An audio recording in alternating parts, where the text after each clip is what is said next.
మీ అందుకు నా హృదయపూర్వక వందనాలు చెల్లించుకున్నా అండి. హల్లెలూయా. మరి దేవుని యొక్క వాక్యాన్ని మనం అందరము కూడా శ్రద్ధ కలిగి అందరము కూడా వినాలండి. ఎందుకంటే దేవుని యొక్క వాక్యము ఏ రోజుకి ఆ రోజే క్రొత్తగా ఉండిద్ది. దేవుని వాక్యము మనం వినే కొంది ఏ రోజుకి ఆ రోజే క్రొత్తగా ఉండిద్ది. కాబట్టి కానీ మనకేందంటే ఆ వాక్యాన్ని చదవగానే ఎప్పుడు చదివే వాక్యాలు అని చెప్పేసి అంటాం. కానీ దాంట్లో ఉన్నటువంటి మర్మము, దాంట్లో ఉన్నటువంటి సారాంశాన్ని మనం తెలుసుకుంటే ఆ యొక్క వాక్యమే మనకి క్రొత్త అనుభవాన్ని నేర్పించింది. ఇప్పుడు ఒకే వాక్యం మీకు డైలీ సర్వీస్ చెప్తే మీకు బోరు కొట్టిద్దా? బోరు కొట్టదా? బోరు కొట్టిన దాంట్లో ఉన్నటువంటి సారాంశము, దాంట్లో ఉన్నటువంటి అర్థము తెలుసుకొని దాంట్లో ఉన్నటువంటి అనుభవాన్ని తెలుసుకుంటే మీకు ఎలా ఉండిద్ది? కొత్తగా ఉండిద్ది. అదే వాక్యాన్ని మళ్ళీ చెప్పు అని చెప్పేసి అంటూ ఉంటారు. కాబట్టి మరి దేవుని యొక్క వాక్యము మరి 1-2 రోజులతో పోయేది కాదు. భూమి ఆకాశం అంతరించిపోయినా నా మాటలు ఏమాత్రమును గతించవు అని చెప్పేసి దేవుని యొక్క వాక్యములో మనకు స్పష్టంగా తెలియపరుస్తూ ఉన్నాడు. దేవుని స్తోత్రం. హల్లెలూయా. మత్తయి సువార్త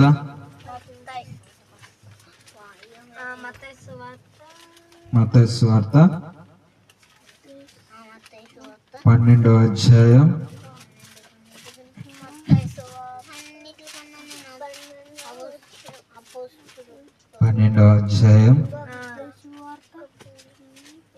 31వ వచనం నుంచి మనం అందరం కూడా చదువుకుందాండి. కాబట్టి నేను మీతో చెప్పినదేమనగా మనుషులు చేయు ప్రతి పాపమును దోషణయు వారికి క్షమింపబడును గాని ఆత్మ విషయమైన దోషణకు పాప క్షమాపణ లేదు. దేవుని స్తోత్రం. హల్లెలూయా. ప్రియమైనటువంటి దేవుని బిడ్డలారా, ప్రార్థన చేసుకొని దేవుని యొక్క వాక్యంలోనికి మనం అందరం కూడా ముందుకు సాగిపోదాండి. ప్రార్థన.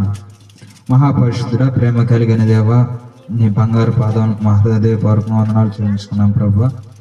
అయా మరి ఇప్పుడు నా తండ్రి, నీ జీవ గ్రంథంలో ఉన్నటువంటి వాక్యాన్ని మేమందరం కూడా విని ఉన్నాం కనుక నా తండ్రి, ఆ వాక్యాన్ని వివరించడానికి నాలో మీరుండి, నా నోటికి మీరు బోర్లాగా ఉండి, నా యందు మీరుండి ఈ వాక్యాన్ని వివరించడం సహాయం చేయని ప్రభు. నీ ప్రజలకునైనా మంచిగా అర్థమయ్యే విధంగా మంచిగా వివరించి చెప్పుడుగా సహాయం చేయండి.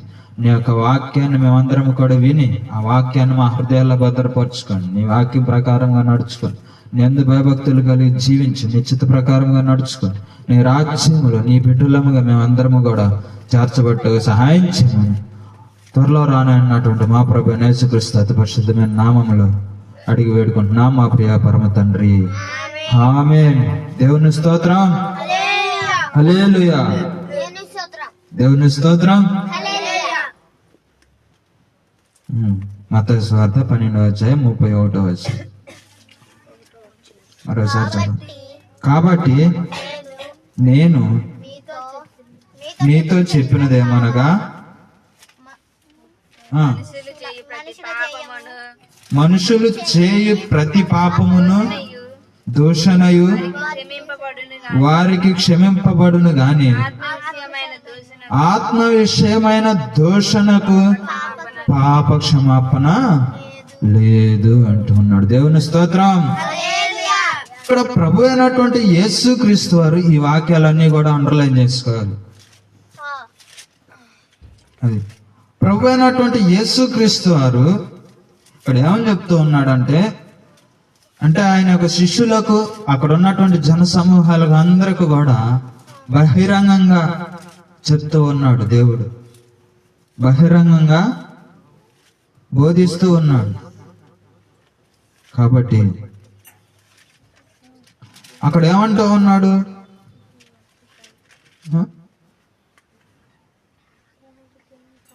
నేను మీతో చెప్పింది ఏంటంటే, మనుషులు చేసే ప్రతి పాపాన్ని దోషణకి వారికి క్షమింపబడును గాని ఆత్మ విషయమైన దోషణ పాపము క్షమింపబడదు అని చెప్పేసి అంటూ ఉన్నాడు. అంటే మనుషులు చేసేటటువంటి పాపమును దోషణయు దేవునికి వ్యతిరేకమైనటువంటి పనులు ఇవన్నీ కూడా దేవుని తెలుసుకున్న తర్వాత దేవుని యొద్దకు వచ్చినప్పుడు దేవుడు క్షమిస్తాడంట. దేవుని యొద్దకు వచ్చి, అయ్యా నేను ఫలాన్ని పాపం చేశానయ్యా, దోషం చేశానయ్యా, అతిక్రమ క్రియలు చేశానయ్యా, నీకు వ్యతిరేకంగా నేను నడుచుకున్నానయ్యా, నీకు వ్యతిరేకంగా నేను ప్రవర్తించానయ్యా అని చెప్పేసి దేవునికి వ్యతిరేకంగా చేసినటువంటి పాపములు దోషములు ఇవన్నీ కూడా దేవుని ఎదుట ఒప్పుకుంటేనంట దేవుడు ఏం చేస్తానంటున్నాడు, క్షమిస్తానంటూ ఉన్నాడు. దేవుని స్తోత్రం. ఆ క్షమించాలంటే మనం ఎలా ఉండాలి? హృదయపూర్వకంగా మనస్పూర్వకంగా దేవుణ్ణి ప్రార్థన చేయాలి, దేవుణ్ణి ప్రార్థన చేయాలి. ప్రార్థన చేస్తేనే మన యొక్క పాపములు దోషములు అనేవి, మన యొక్క అతిక్రమ క్రియలన్నీ కూడా క్షమింపబడతాయి. సరే, క్షమింపబడతానేలే అని చెప్పేసి ఆత్మ విషయములు, ఆత్మానుసారమైనటువంటి పాపము అనగా, ఆత్మానుసారమైనటువంటి పాపం అంటే ఏంటది? దేవుడు మనలో ఆత్మను పెట్టాడు, ఆయన యొక్క ఆత్మను పెట్టాడు. జీవాత్మను ఆయన మనలో ఓదంగానే నరుడు జీవాత్మ అయ్యాడంట. ఆయన యొక్క జీవాత్మ మన యొక్క నాసికా రంధ్రములలో ఓదంగానే నరుడు జీవాత్మ అయ్యాడంట. అప్పుడు నరునికి ప్రాణం వచ్చిందంట. ఆ మనుషుడికి ప్రాణం వచ్చింది. మరి మన యొక్క ఆత్మ విషయంలో దోషణ పాపము ఎలా చేస్తాం? ఆత్మ ద్వారా ఎలా పాపం చేస్తాం? ఆత్మ ఏమన్నా మనకి బయటికి కనపడిందా? బయటికి కనపడదు. మనమైతే కనపడతాం, శరీర విషయంలోనైతే మనం కనపడతాం, ఒకరికొకరు కనపడుతూ ఉంటాము, ఒకరికొకరు మాట్లాడుకుంటూ ఉంటాము. కానీ ఆత్మ ఎలా పాపం చేసింది, ఎలా దోషం చేసింది, ఎలా చేసిందని?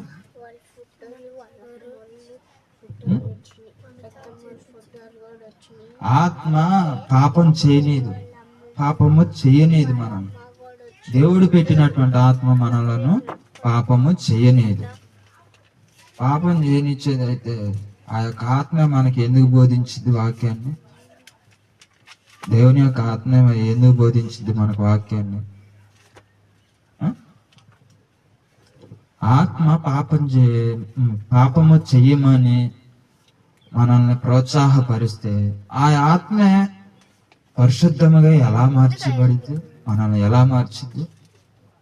ఆత్మ శరీరమునకును శరీరము ఆత్మకును ఎలా ఉన్నాయంట? విరోధముగా ఉన్నాయంట. ఒకదానికొకటి బద్ధ శత్రువుగా ఉన్నాయి, ఒకదానికొకటి బద్ధ శత్రువు లాగా ఉన్నాయి. మరి ఆత్మ ఎలా పాపం చేసింది?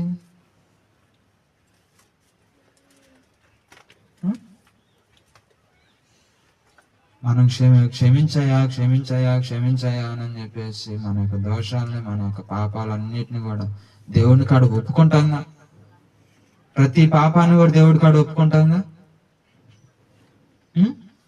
ప్రతి దోషాన్ని కూడా దేవుడి కాడ ఒప్పుకుంటాంగా. మరి ఆత్మ ఎట్లా చేసింది? ఆత్మ పాపం చేస్తేనే కదా రేపొద్దున నరకంలో పట్టుబడేది. శరీరం ద్వారా అయితేనేమో దేవుడు క్షమిస్తానన్నాడు, ఆత్మ ద్వారా అయితేనేమో క్షమాపణ లేదంటున్నాడు. ఆత్మ ద్వారా అయితేనేమో క్షమాపణ లేదంటున్నాడు. మరి ఎలా? అది పాప క్షమాపణ పొందుకోవాలంటే ఎలా చేసింది ఆత్మ అంటే? హెబ్రీ పత్రిక హెబ్రీలు రాసిన పత్రిక 10వ అధ్యాయం.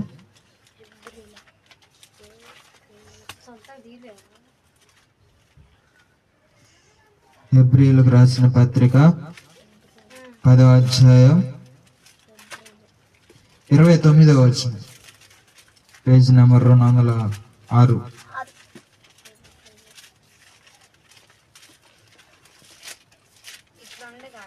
ఇట్లుండగా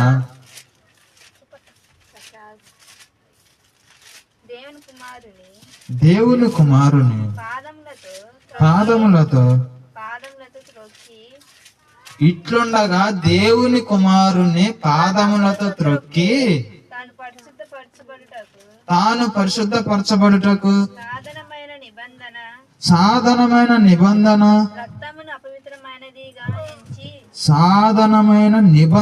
రక్తమును అపవిత్రమైనదిగా ఎంచి కృపకు మూలమగు ఆత్మను తిరస్కరించిన వాడు ఎంత ఎక్కువైన దండనకు పాత్రుడుగా ఎంచబడునని మీకు తోచును. పగ తీర్చుట నా పని, నేనే ప్రతిఫలమిత్తుననియు మరియు ప్రభువు తన ప్రజలకు తీర్పు తీర్చును అనియు చెప్పిన వానిని ఎరుగుదుము కదా. జీవము గల దేవుని చేతిలో పడుట భయంకరము అంటున్నాడు. దేవుని స్తోత్రం, హల్లెలూయా. ఇక్కడ దేవుని వాక్యంలో ఏమంటున్నాడంటే, దేవుని కుమారుణ్ణి పాదాలతో తొక్కి తాను పరిశుద్ధపరచబడటానికి సాధనమైనటువంటి నిబంధన రక్తము అపవిత్రమైనదిగా ఎంచారు. కృపకు మూలముగా ఆత్మను తిరస్కరించిన వాడు ఎంత ఎక్కువైన దండనకు పాత్రుడగును అని చెప్పేసి ఇక్కడ చెప్తూ ఉన్నాడు. అంటే దేవుని యొక్క రక్తాన్ని యేసు ప్రభు వారిని కాళ్ళతో తొక్కారు కదా. యేసు ప్రభు వారిని కాళ్ళతో తొక్కారా? తొక్కలేదు, తన్నారు కూడా. ఆయన దొక్కినట్టు ఆయన దన్నట్టు మనల్ని దొక్కి తన్నితే ఎట్లుండిద్దండి? అసలు మామూలుగా ఉండదు. ఇప్పుడు ఒక మాట అంటేనే మనం తట్టుకోలేం, అదే తొక్కి తల్లితే తట్టుకోవటం కాదు, యుద్ధాలే జరుగుతాయి. అనుకుంటారు, పుట్టుకుంటారు. కాబట్టి ప్రేమైనటువంటి దేవుని బిడ్డలారా, అదే యేసు ప్రభు వారిని తొక్కారు, తన్నారు, కొట్టారు, గుద్దారు, ముఖం మీద ఉమ్మేశారు. ఆయన శిలువలో కార్చినటువంటి రక్తాన్ని కూడా ఏం చేశారంట? అపవిత్రమైందిగా అని ఎంచుతూ ఉన్నారంట. ఎవరు ఎంచుతుంది? ఆత్మానుసారంగా పాపం చేసేవాళ్ళు, ఆత్మానుసారంగా పాపం చేసేవాళ్ళు, ఆత్మానుసారంగా దేవుని దూషించేవాళ్ళు. వాళ్ళకి క్షమాపణ లేదంటున్నాడు కదా.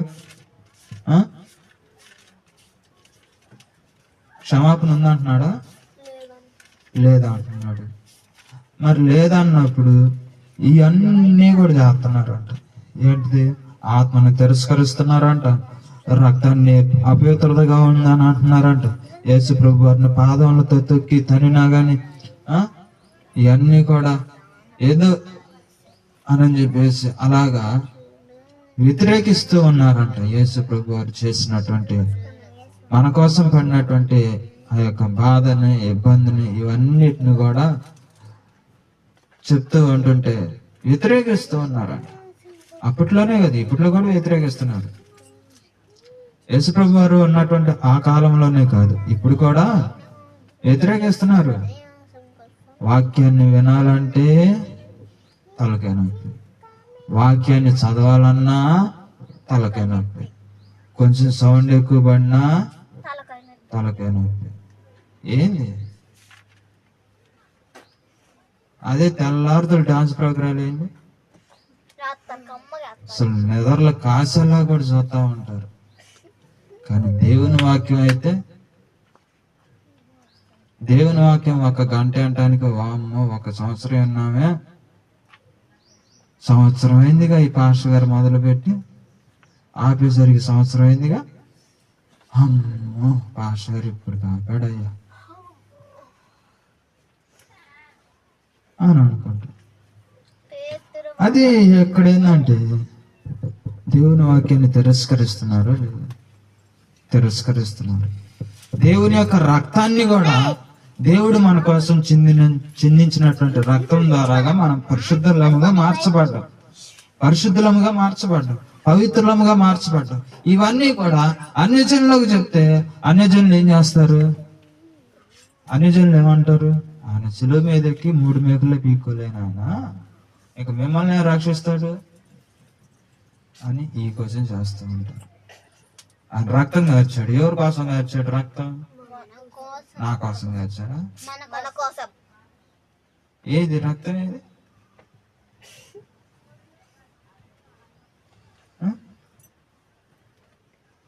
రక్తం? ఏది అని చెప్పేసి ఎలాంటి క్వశ్చన్స్ అన్నీ వేస్తూ ఉంటారంట. వాళ్ళే ఆత్మ ద్వారాగా పాపము చేసేవాళ్ళు, వాళ్ళకంటే క్షమాపణ లేదంట. ఎందుకు? ఎప్పుడు చూసిన లేచిన కాడ నుంచి యేసు ప్రభు వారు చేసినటువంటి కార్యాల మీద, యేసు ప్రభు వారి పాటల మీద, యేసు ప్రభు వారు చెప్పినటువంటి వాక్యాలు వీటి మీద పడి యేసు ప్రభు వారు నిందిస్తూ ఉంటారంట. ఆయన చనిపోయి తిరిగి లేచి పరలోక రాజ్యానికి పోయినా ఇంకా నిందిస్తున్నారా? ఇంకా అవమానిస్తూనే ఉన్నారు. ఆయన భూమి మీద ఉన్నప్పుడే కాదు, ఆయన పరలోక రాజ్యంలో ఉన్నప్పుడు కూడా అవమానించబడుతున్నాడు, నిందించబడుతున్నాడు, దూషింపబడుతున్నాడు. కారణం ఏంది? మానవుని యొక్క తీరు, మానవుని యొక్క నడతను బట్టి దేవుడు దూషింపబడుతూ ఉన్నాడు. దేవుని స్తోత్రం. అలాగనే ఇక్కడ ఏమంటున్నాడు? ఆత్మను తిరస్కరించిన వాడు ఎంత ఎక్కువైన దండనకు పాత్రుడిగా ఎంచబడునని మీకు తోచును అని అంటున్నాడు. ఆత్మను తిరస్కరించిన వాడు అంటే దేవుని యొక్క ఆత్మని, దేవుని యొక్క ఆత్మ నాలో లేదు, దేవుని యొక్క ఆత్మ నాలో లేదు, నాకై నేనే పుట్టాను, మా అమ్మ పుట్టించింది, మా అయ్య పుట్టించాడు అని చెప్పేసి ఇలాగ చెప్పేటటువంటి వాళ్ళు అంట దేవుని యొక్క ఆత్మని తిరస్కరించినటువంటి వాళ్ళుగా ఉంటారంట. దేవుని యొక్క ఆత్మని తిరస్కరించినటువంటి వాళ్ళుగా ఉంటే వాళ్ళకంట ఎంత ఎక్కువైనటువంటి దండనకు పాత్రలు అవుతారు. అంటే దానికి ప్రతిఫలాన్ని దేవుడు ఇస్తాడంట, వాళ్ళకి తగినటువంటి దండనను ఇస్తాడంట. ఎంత ఇస్తాను అది మీకు తెలుసా? మీకు తోచినంత వాటికి చెప్తారా అని చెప్పేసి ఇక్కడ హెబ్రీయులకు రాసిన పత్రికలను దేవుని యొక్క వాక్యంలో మనకు చెప్తా ఉన్నాడు. దేవుని స్తోత్రం. కాబట్టి ప్రభు తన ప్రజలకు తీర్పు తీర్చును అని చెప్పిన వానిని ఎరుగుదురు కదా. జీవము గల దేవుని చేతిలో పడుట భయంకరము. దేవుని స్తోత్రం. దేవుని చేతిలో పడటం అంట భయంకరం అంట. భయంకరము అంటున్నాడు. భయంకరం అంటే మనం ఆత్మని తిరస్కరించి దేవుని యొక్క ఆత్మ ప్రకారంగా నడుచుకోకుండా ఉంటే అప్పుడు దేవుణ్ణి చూస్తానంట భయం వేసిందంట. పాపం చేసినవాడు, దోషం చేసినవాడు, అతిక్రమ క్రియలు చేసినవాడు, అబద్ధాలు ఆడినాడు, దొంగతనాలు చేసినాడు, నరహత్య చేసినాడు, ఎవరికి ఇష్టం వచ్చినట్టు వాళ్ళు చేసుకున్న వాళ్ళు, ఒకళ్ళది మరి ఇంకొకళ్ళకి కావాలని చెప్పేసి అలాగ ఆశించినటువంటి వాళ్ళు, వీళ్ళందరూ కూడా అంట తీర్పు దినంలో ధైర్యంగా నిలబడలేరంట. ఎట్టుంటారు? ముసలాళ్ళు, బాగా పండు ముసలిగా ఉన్నటువంటి వాళ్ళు ఏంటంటే ఎట్ట వణుకుతారు? వాళ్ళ బాడీ కంట్రోల్ అయితే వణుకుడు. అలా వణుకుతారంట. యేసు ప్రభు వారిని చూసి భయం వేసి వణుకుతారంట. ఎందుకు? వాళ్ళ యొక్క పాపాలన్నీ కూడా అప్పుడు బయలుపరచబడతాయి. వాళ్ళ యొక్క పాపాలు ఎప్పుడు బయలుపరచబడతాయి? తీర్పు దినములో వాళ్ళ పాపాలు బయటపడతాయి. బయటపడ్డప్పుడు వాళ్ళకి ఏమైంది? ఇప్పుడే చెప్పింది, భయం వేసి గడగడగడమని వణుకుతారు. నీతిమంతుల సభలో పాపులను, పరిశుద్ధుల సభలో అపవిత్రులను, అపరిశుద్ధులను నిలవరు అని చెప్పేసి దేవుని వాక్యంలోనే చెప్తూ ఉన్నాడు. దేవుని స్తోత్రం. నెక్స్ట్ యోహాను రాసిన పత్రిక, యోహాను రాసిన మొదటి పత్రిక 1 యోహాను 1వ అధ్యాయం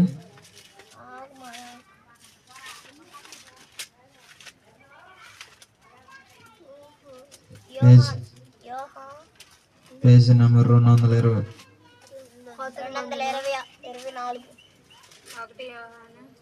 యోహాను రాసిన మొదటి పత్రిక 1వ అధ్యాయం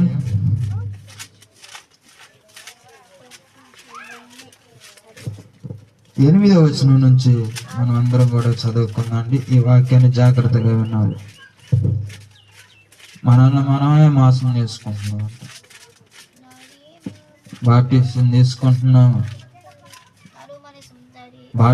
తీసుకుంటున్నాము, మారు మనసు పొందుతున్నాము.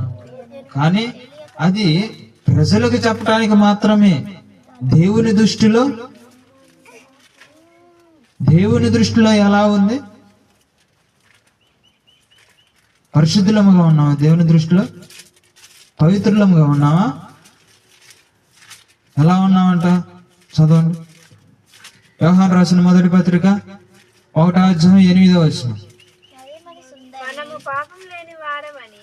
మనము పాపము లేని వారమని చెప్పుకొని ఎడల మనలను మనమే మోసపుచ్చుకొందుము, మరియు మనలో సత్యముండదు. మన పాపములను మనము ఒప్పుకొని ఎడల ఆయన నమ్మదగిన వాడును నీతిమంతుడును గనుక ఆయన మన పాపములను క్షమించి సమస్త దుర్నీతి నుండి మనలను పవిత్రులనుగా చేయును. దేవుని స్తోత్రం. బాప్టిజం తీసుకోగానే పాపం పోయింది, మారు మనసు పొందగానే పాపం పోయింది, పాస్టర్ గారికి అభిషేకం పొందగానే పాపం పోయింది. అంతేనా? మానవుడు ఈ శరీరానుసారంగా ఉన్నంత కాలము కూడా మనము నీతిమంతులముగా పరిశుద్ధులముగా ఉన్నాము అని చెప్పేసి వాటికి అలా అనుకొని మనల్ని మనమే మోసం చేసుకోకూడదు. దేవుడే చెప్తూ ఉన్నాడుగా, నాలో పాపము లేదు, నాలో దోషము లేదు, నేను అబద్ధాలు ఆడట్లేదు, నేను దొంగతనాలు చేయట్లేదు, నేను నరహత్య చేయట్లేదు, నేను విగ్రహారాధన చేయట్లేదు, నేను వ్యభిచరించట్లేదు, ఒకళ్ళది నేను ఆశించట్లేదు అని చెప్పేసి నిన్ను నువ్వే మోసం చేసుకుంటే అప్పుడు నీలో ఏముండదంట? ఏముండదంటున్నాడు? మనల్ని మనం మోసం చేసుకుంటే అలా ఏముండదంట? మనలో సత్యం ఉండదు అని అన్నాడు. ఏందండి వాక్యాన్ని చదవరా?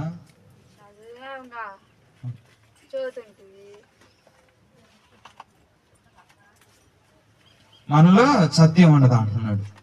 మరి సత్యం ఎటు నుంచి వచ్చింది మనలోకి? సత్యం ఎటు నుంచి వచ్చింది?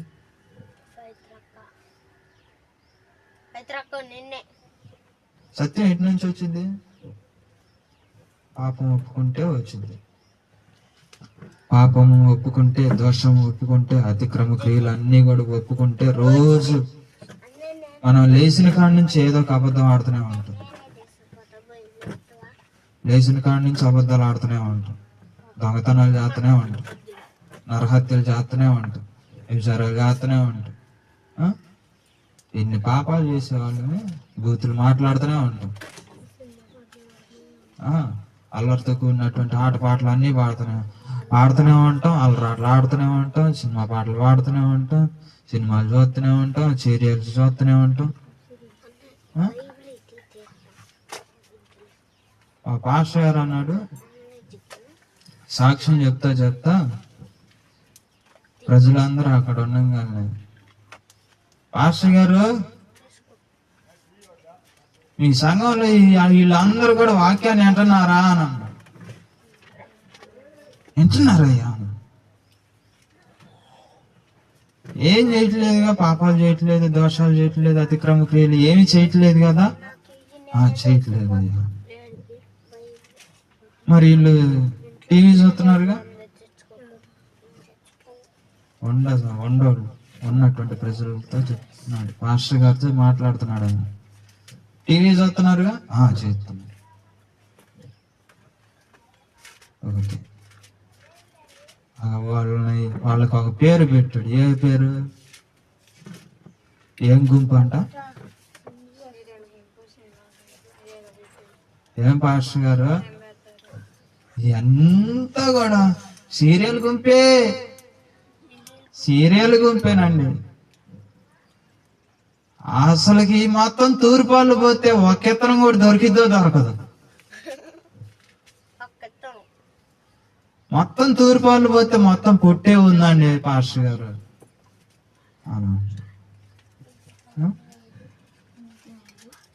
మరి ఇప్పుడు పొట్టు ఉందా? ఇత్తనాలు ఉన్నాయా? పొట్టే ఉంది. మంచిగా ఒప్పుకుంటున్నారు.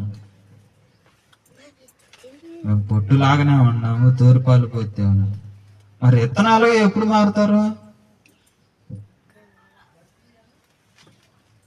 ఇత్తనాలుగా ఎప్పుడు మారుతారు?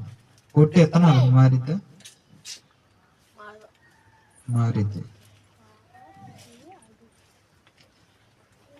పొట్టు ఎక్కడి నుంచి వచ్చింది? ఇత్తనం నుంచే వచ్చేది. ఇత్తనం ఉంటేనే పుట్టు వచ్చేది. లేకపోతే పుట్టే వచ్చిందా?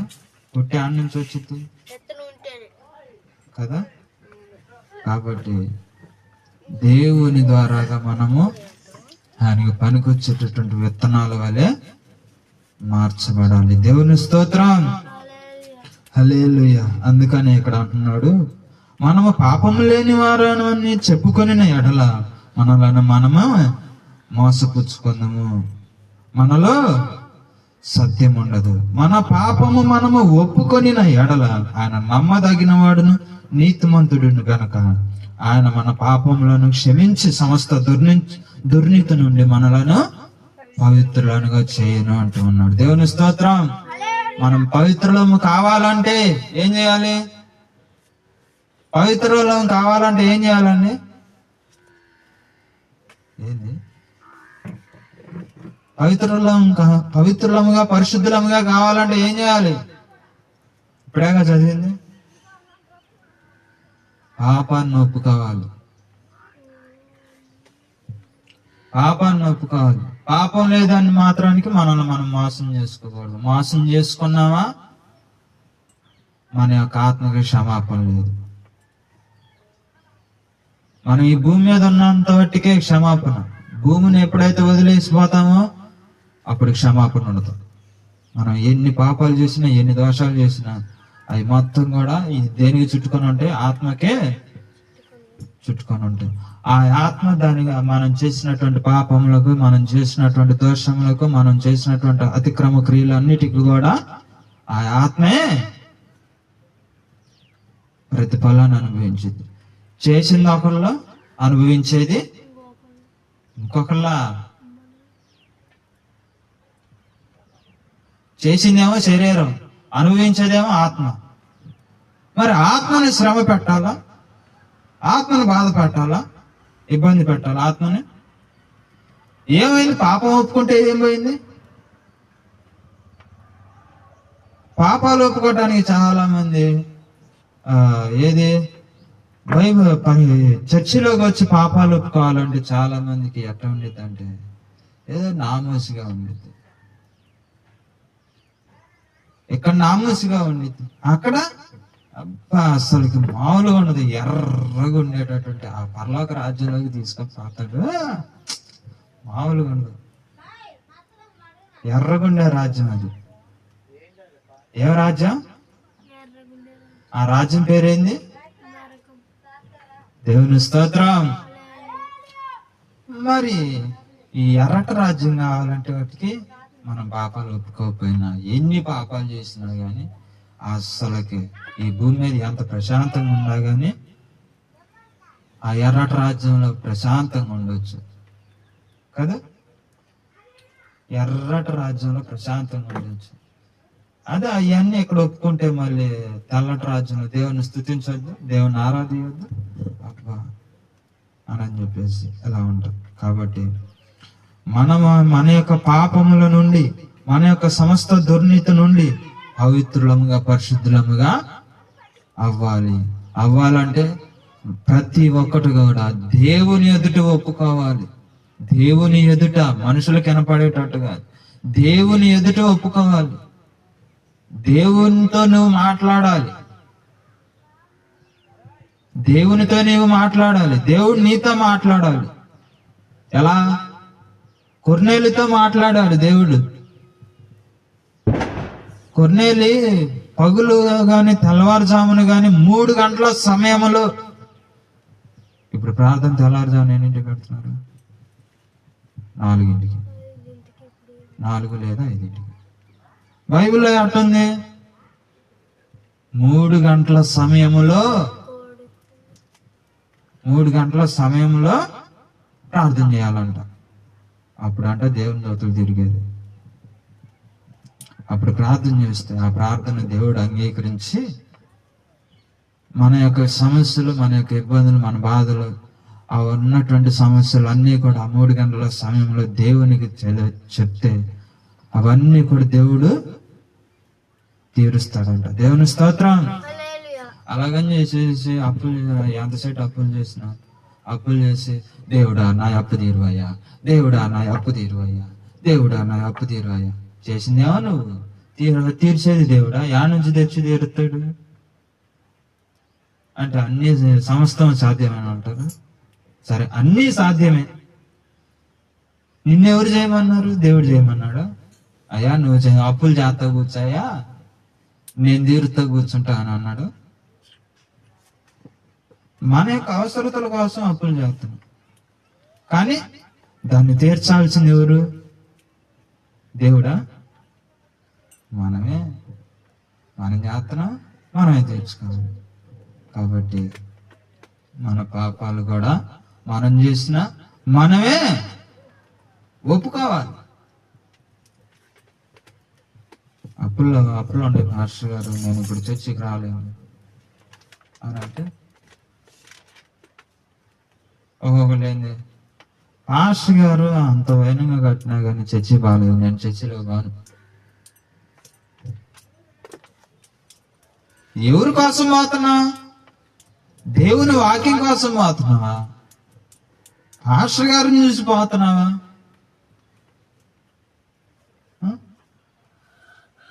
యేసు ప్రభు వారిని చూసి వచ్చారా? యేసు ప్రభు వారి యొక్క ఆయన చేసేటటువంటి అద్భుతమైన కార్యాలు, ఆశ్చర్యమైనటువంటి కార్యాలను చూసి వచ్చారా యేసు ప్రభు వారి కాడికి? ఎలా వచ్చారు? ఆయన చేసేటటువంటి అద్భుతమైనటువంటి ఆశ్చర్యమైనటువంటి కార్యములను చూసి, దేవుని యొక్క వెలుగును చూసి దేవుని వద్దకే వచ్చారు. దేవుని స్తోత్రం. మరలా ఇంకోటి 3 యోహాను సువార్త, యోహాను రాసిన మొదటి పత్రిక 2వ అధ్యాయం 1వ వచనం. నా చిన్న పిల్లలారా, మీరు పాపము చేయకుండుటకై ఈ సంగతులను మీకు రాయిచున్నాను.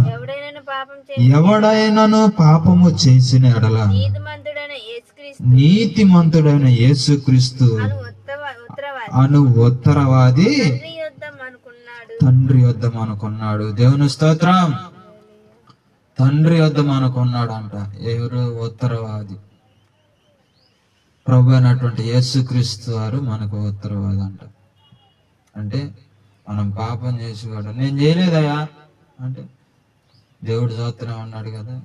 నేను ఆకాశంలో ఉండి ఈ భూలోకం మొత్తాన్ని కూడా వంగి చూస్తూ ఉన్నాను, ఎవరెవరు ఏం చేస్తున్నారు, ఎలా ఉన్నారు, నీతిమంతులుగా ఉన్నారా లేదా, నేను చెప్పిన మాట ప్రకారంగా నడుచుకుంటున్నారా లేదా అని చెప్పేసి వంగి ఈ భూలోకం మొత్తాన్ని కూడా పరిశీలన చేస్తున్నాడు అంట దేవుడు. భూలోకం మొత్తాన్ని కూడా పరిశీలన చేస్తూ ఉన్నాడు. పరిశీలన చేస్తూ ఉన్నటువంటి ఆ సమయంలో మరి దేవుడు మనకు ఉత్తరవాది కాకుండా ఉన్నాడు.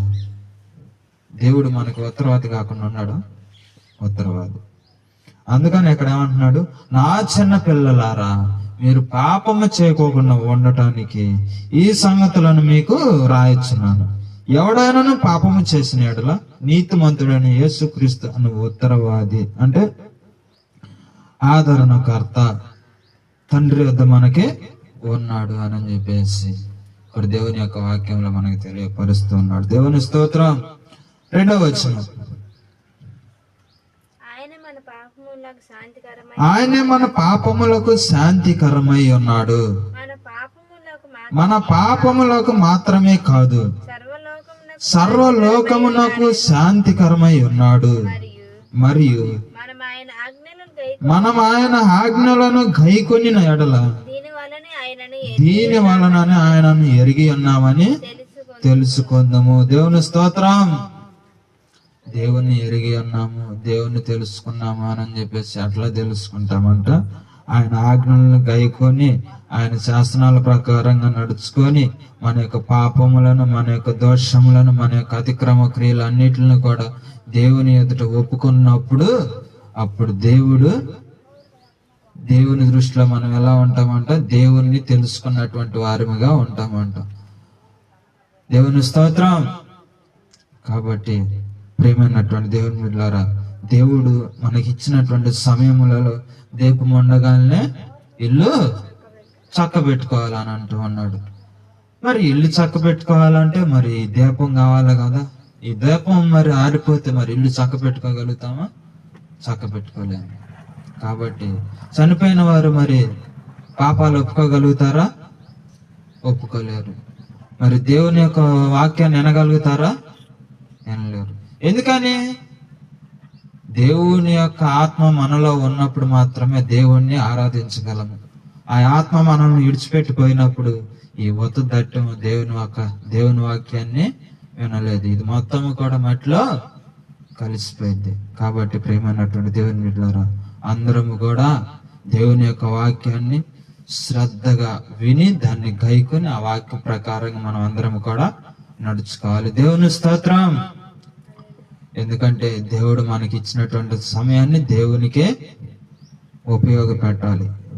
మనకు సమయాన్ని ఇచ్చాడు కదా, ఆ సమయాన్ని దేవునికే ఉపయోగపెడితే అప్పుడు దానికి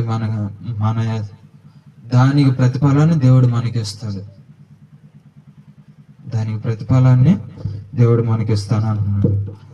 మరలా యోహాను రాసిన మొదటి పత్రిక 3వ అధ్యాయం 1వ వచనం, మనము దేవుని పిల్లలమని పిలువబడినట్లు తండ్రి మనకెట్టి ప్రేమను అనుగ్రహించెను చూడుడి. మనము దేవుని పిల్లలమే, ఈ హేతువు చేత లోకము మనలను ఎరగదు. ఏలయనగా అది ఆయనని ఎరగలేదు. దేవుని స్తోత్రం. యేసు ప్రభు వారిని ఎరగలేదు అంట. ఎరకనే కదా యేసు ప్రభు వారిని సిలువేసింది. దాన్ని ఏమో మనం సంవత్సరం పండగలాగా చేసుకుంటాం. యేసు ప్రభు వారు పుట్టాడని, యేసు ప్రభు వారు చచ్చిపోయాడని, యేసు ప్రభు వారు తిరిగి లేచాడని చెప్పేసి పండగలు చేసుకుంటాం. యేసు ప్రభు వారు చేయమన్నా, దేవుడేమో చేయమన్నా, మనమేమో చేస్తున్నాం. బైబిల్లో లేదు కదా. అలా అంటేనేమో బైబిల్ ప్రకారంగా మేము నడుపుతున్నామండి అని ఈ ఒక్క పేరు మనం పెట్టుకుంటాం. కాబట్టి ప్రేమైనటువంటి దేవుని బిడ్డలారా, దేవుని పిల్లలమని మనం ఎలాగా మనకెట్టి ప్రేమను అనుగ్రహించానో చూడండి, మనము దేవుని పిల్లలమే. ఈ హేతు చేత లోకం మనల్ని ఎరగదు, లోకం మనల్ని తెలుసుకోదు. ఎందుకంటే లోకం ఆయన్నే తెలుసుకోలేదు కాబట్టి మనల్ని కూడా తెలుసుకోదు. దేవుని స్తోత్రం. తర్వాత 4వ వచనం చదవండి. పాపము చేయి ప్రతివాడును ఆజ్ఞను అతిక్రమించును, ఆజ్ఞాతిక్రమమే పాపము. పాపములను తీసివేయుటకే ఆయన ప్రత్యక్షమాయనని మీకు తెలియను. ఆయన యందు పాపమేమీ లేదు. దేవుని స్తోత్రం. ప్రియమైనటువంటి దేవుని బిడ్డలారా, ఇక్కడ ఏంటంటే దేవుడు ఆజ్ఞాపించాడు కదా. దేవుడు ఆజ్ఞాపించి దేవుడే అని మనం చూస్తున్నాడు, చూడలేదుగా. మరి ఇక్కడ ఏమంటున్నాడు? పాపము చేసే ప్రతి వాడు కూడా ఆజ్ఞల్ని అతిక్రమిస్తాడంట. ఆ యొక్క ఆజ్ఞ అతిక్రమమే ఏంటంట? పాపం.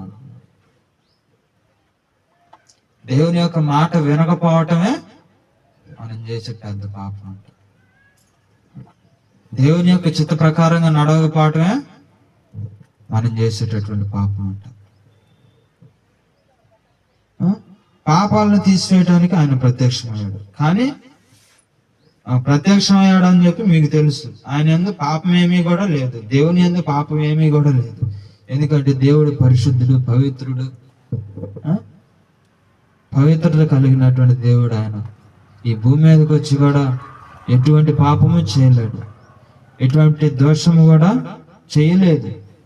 కాబట్టి మన యొక్క పాపములను, మన యొక్క అతిక్రమ క్రియలన్నిటిలో నుంచి కూడా మనం విడిపించబడాలి అని అంటే మనము మన యొక్క మనస్ఫూర్తిగా దేవునికి ప్రార్థన చేసుకోవాలి. ప్రార్థన చేసుకుంటేనే మన యొక్క పాపము నుంచి, దోషంలో నుంచి, అతిక్రమ క్రియలన్నిటిలో నుంచి కూడా దేవుడు విడిపిస్తూ ఉంటాడు. ఒప్పుకోకపోతే రేపొద్దున మనము తీర్పు దినములో పట్టుబడతాము. తీర్పు దినములో పట్టుబడతాం, ఖచ్చితంగా పట్టుబడతాం. ప్రార్థన పోయినంత మాత్రాన మన పాపాలు పోవు. ప్రభా ప్రభా ప్రభా అని చెప్పేసి దేవుని పిలిచినంత మాత్రాన మన పాపాలు బావు, మన దోషాలు బావు. ఎలా పోతే దేవుని ఎదుట ఒప్పుకుంటే మాత్రమే మన యొక్క పాపాలు పోతాయి. దేవుని స్తోత్రం. హల్లెలూయా. కొద్ది వాక్యాన్ని దేవుడు ఆశీర్వదించి దీవించును గాక. ఆమేన్. ప్రార్థన చేసుకుందాండి.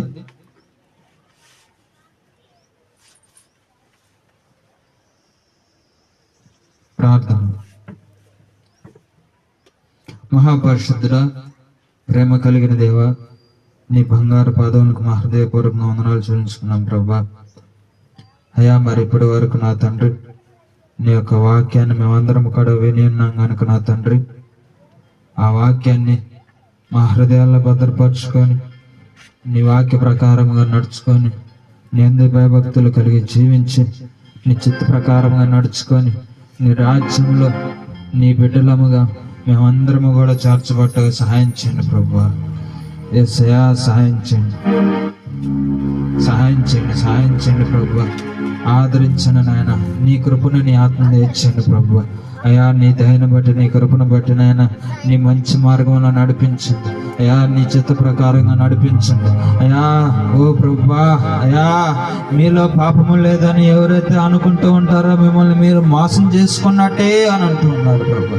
అయ్యా, కనుక నా తండ్రి, ఎన్నాళ్ళు మాలో పాపం లేదు, మాలో దోషం లేదు, మాలో అతిక్రమ క్రియలు లేవు, మేము చచ్చిపోతున్నాము కదా, మేము పరిశుద్ధులముగా మార్చబడ్డాము, నీ యొక్క వాక్యాన్ని వింటున్నాము అని చెప్పేసి పరిశుద్ధులముగా మార్చబడ్డామని చెప్పేసి మేము ఎంతగానో నాయన ఈ ఆలోచనలో ఉండిపోయినా మమ్మల్ని మేమే మోసం చేసుకుంటూ ఉన్నాం ప్రభా.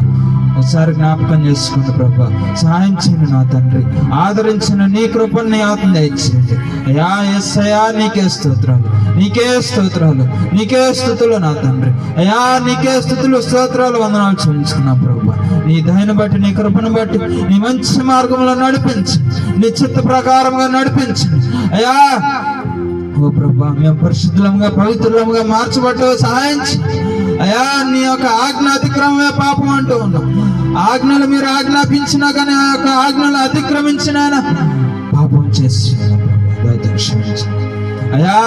నీ చర్చికి పోలేకపోతాం అయ్యా. నీ యొక్క వాక్యాన్ని వినడానికి సమయాన్ని ఇవ్వలేకపోతాం.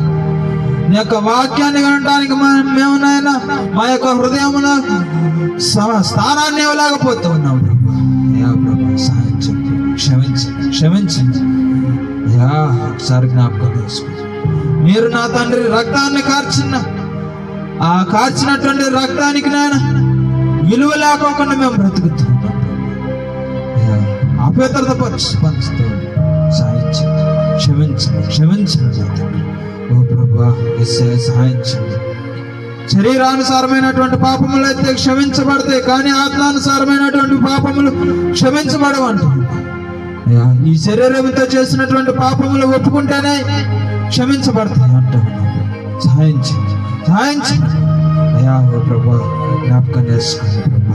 ఆదరించండి, ఆదరించండి. నీ కృపని ఆత్మనిచ్చి, నీ దయను బట్టి, నీ కృపను బట్టి నాయన నీ మంచి మార్గంలో నడిపించండి, నీ చిత్త ప్రకారంగా నడిపించండి, నీ మంచి మార్గంలో నడిపించండి, నీ చిత్త ప్రకారంగా నడిపించండి అయ్యా. ఓ ప్రభా, మేము చిన్నపిల్లలారా, మీరు పాపము చేయకోకుండా ఉండటానికి ఈ సంగతులను మీరు తెలుసుకున్నాను అంట.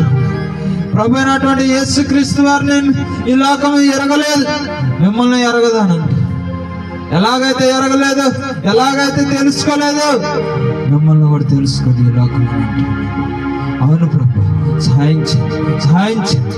నిజమైనటువంటి వాక్యం, సత్యమైనటువంటి వాక్యాన్ని మీరు మాకు